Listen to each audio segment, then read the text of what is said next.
Day 4. Just me, childless today. There's my car in the background. It's parked at the Kalamunda Camel Farm. A little bit overcast, a little bit of rain.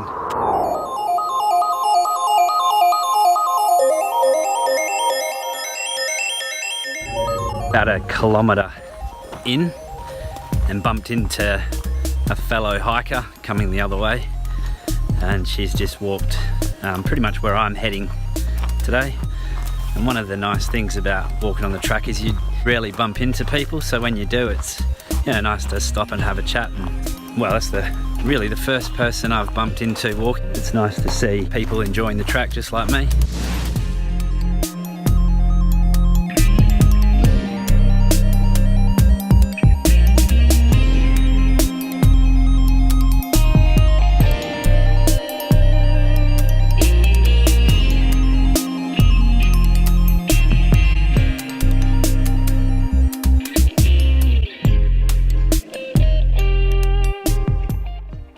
Just over 10 kilometres from the northern terminus at Kalamunda is Hewitt's Hill Hut. Camps like this one are spaced at a comfortable day's walk for most people. Between Kalamunda and Brookton Highway, they're around 10 kilometres apart. After that, they're around 20 kilometres apart.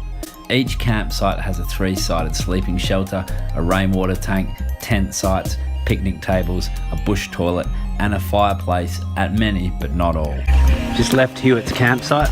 Bumped into 2 blokes walking the track. One of he's continuing on, he's staying the night at the next hut. The other guy is staying at Hewitt's campsite.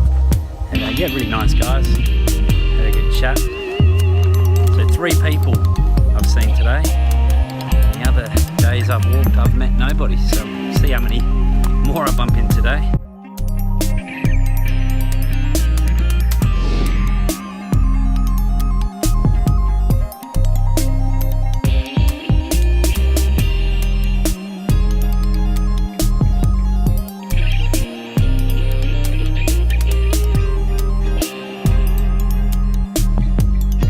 We're halfway, 6.5 kilometres in, and for lunch, a Heinz soup of the day, green pea with ham.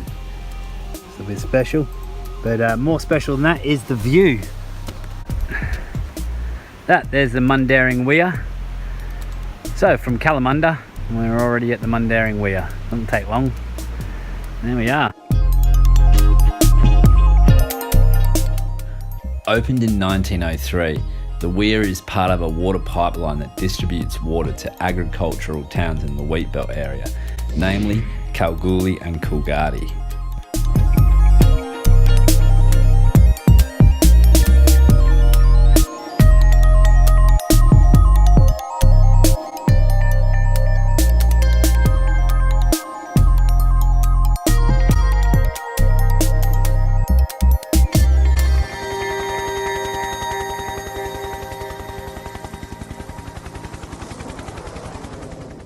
Bumped into some more people having lunch from New South Wales doing their big lap, so that would bring it up to 5 people I've seen on the track today. This is the first time I've actually noticed just complete silence.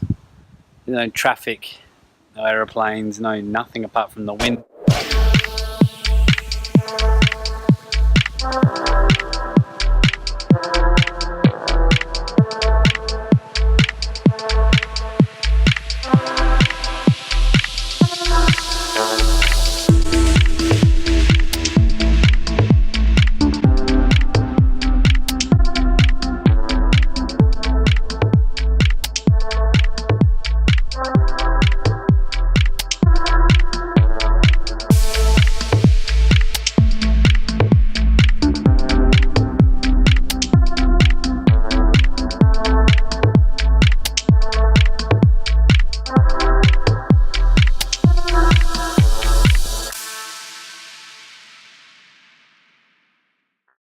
4 o'clock, heading back to the car.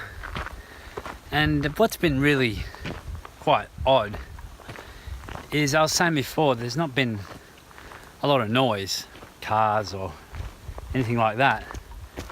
There's also been no animals and really no birds. So I don't know what it is with this part of the track, but there's not a lot of wildlife at all.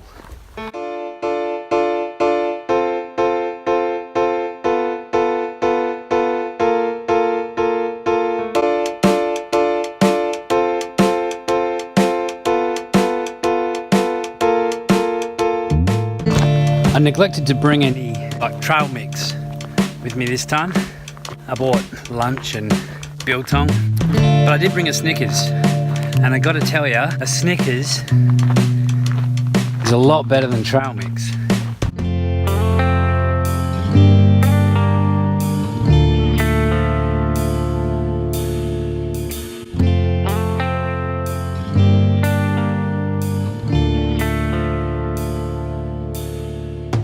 You just bumped into the sixth person now on the track.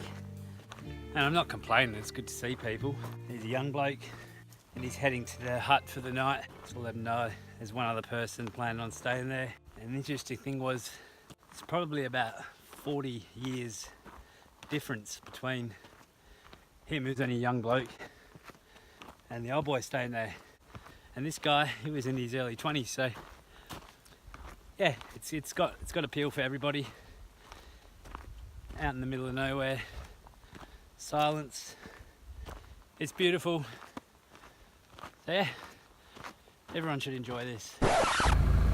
My battery died a kilometre or so from the end of the track, and it bumped into a whole bunch of school kids, so you know, I'm kind of glad I was going the other way, not staying at the campsite. Solid day, easy though, very scenic. So I'm on my way home now and start planning for the next walk, I guess.